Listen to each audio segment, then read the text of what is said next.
Саламатсыңарбы балдар? Бүгүн биз силер менен кыргыз тил сабагын өтөбүз. Маанайыңар кандай? Сабакты баштаардан мурда жагымдуу маанай түзөбүз. Эмесе баарыбыз алдыбызда отурган ата-энелерибизге, бөбөктөрүбүзгө көңүл көтөргөн жакшы сөздөрдөн айтабыз. Мен баштап берейин. Менин окуучуларым акылдуу, билимдүү, аракетчил, ынтымактуу, жоопкерчиликтүү, сулуу, мээримдүү жана тырышчаак балдар. Силер өткөн сабакта этиштин жакталышы боюнча билгенсиңер. Бүгүн биз силер менен тактооч сөз түркүмү боюнча таанышабыз.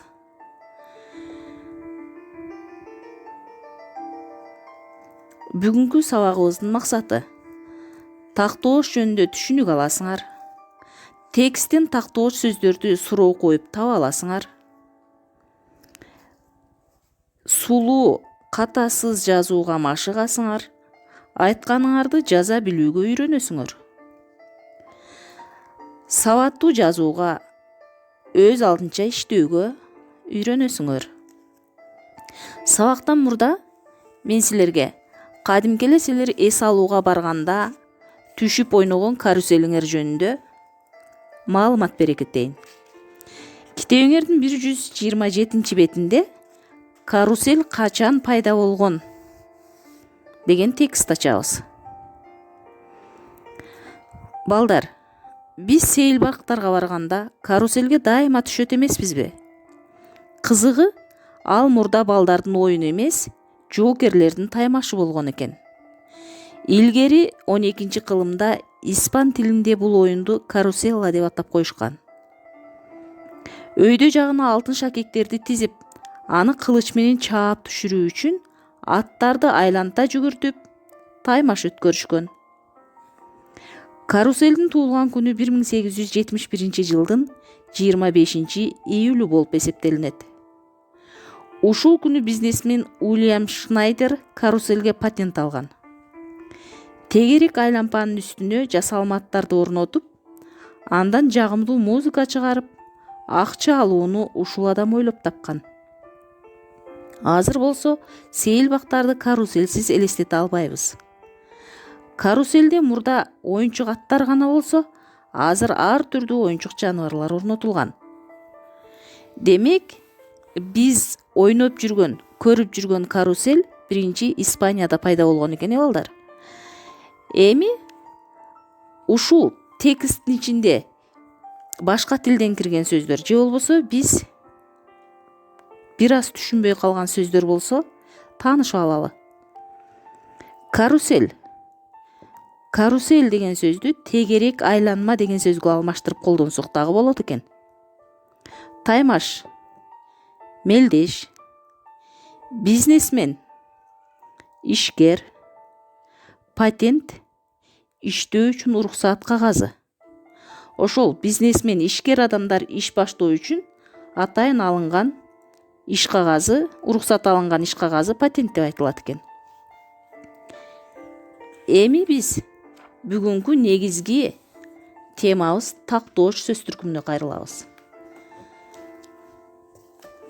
Тактооч кыймыл аракеттин ар түрдүү кырдаалын, сын сыпатын, сан өлчөмүн, ордун, мезгилин көрсөткөн сөз түркүмү тактооч деп аталат экен. Же болбосо тактооч кандай, кантип, канча, кайда, кайдан деген суроолорго жооп берет экен. Дагы кайталайм. Кайдан, кантип, канча, кайда, кайдан деген суроолорго жооп берген сөз түркүмү тактооч деп аталат экен. Муну биз дайым сүйлөмдөрдө кездешип жүргөн дайыма, мурда, көп, мол, илгери деген сөздөр аркылуу аныктасак болот экен. Мисалы, Илгери акылман карыя жашаптыр. Качан акылман карыя жашаптыр? Илгери. Кыймыл аракеттин качан болгондугун билдирет. Же болбосо жазында мал жандыктар жайлоого айдалат. Качан мал жандыктар жайлоого айдалат? Жазында. Бул да кыймыл аракеттин качан болгондугун аныктап турат. Балдар, биз азыр окуган карусель качан пайда болгон текстти карайбыз. Ошол тексттен тактоош сөздөрдү табабыз. Тексттен тактоош сөздөрдү табабыз.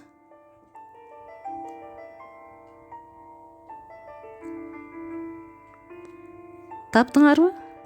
Азаматсыңар. Ошол тапкан сөзүңөрдү жазып мага жөнөтөсүңөр. Ушуну менен бүгүнкү сабагыбыз бүттү. Силерге тапшырма. Сүрөт боюнча тактоош сөздөрдү катыштырып сүйлөм түзөсүңөр. Сүрөт боюнча тактоош сөздөрдү катыштырып сүйлөм түзөсүңөр.